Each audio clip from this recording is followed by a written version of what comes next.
And what will normally happen is you lose the top 10% and you lose the bottom 10%.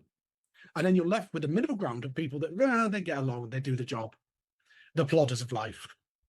And your business is now plodding. And that short-term thought process means that you've just impacted your business when you actually wanted to make it worth more. So the next person comes along, they see the business has 20% less staff potentially. Oh yeah, it's running really well, but you've actually damaged it. And then they want to sell the business or they want to improve business. So they reduce the staff numbers again. And it's not necessarily through sale. It could be through when people buy new machinery. You buy a brand new super duper computer that does all this stuff for people. And you afford it and you cost it based on the reduction of staff.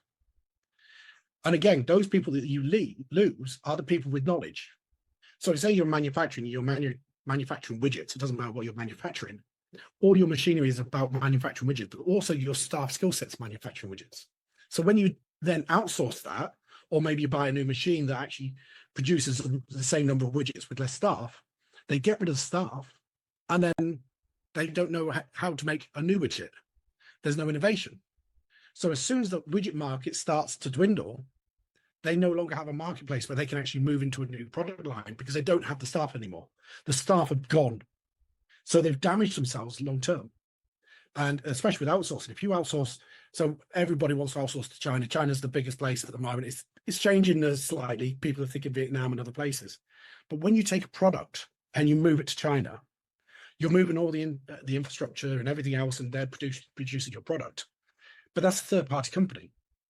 So they're not going to invest in inventing new parts of your business or making your product cheaper. You go in and say, I want it cheaper. They lower the quality. So now you've got either a lower quality product or you've got a product that's being made very well by an external person. And if you look at Apple phones, they were made in China, and now you've got a Chinese company that can produce phones that are just as good quality as Apple. And strange enough, they all work in the same area. So you're losing that capability and you're selling your product. Now, as soon as that product becomes end of life, you've lost all that innovation. So you've lost your company. And I've seen companies that were doing very, very well in the UK, manufacturing in the UK, they've outsourced. And now all they are is basically a reseller for somebody else's product. Mm. And yeah, they still make some money, but they're not employing anybody in the UK. They're no longer a benefit to the local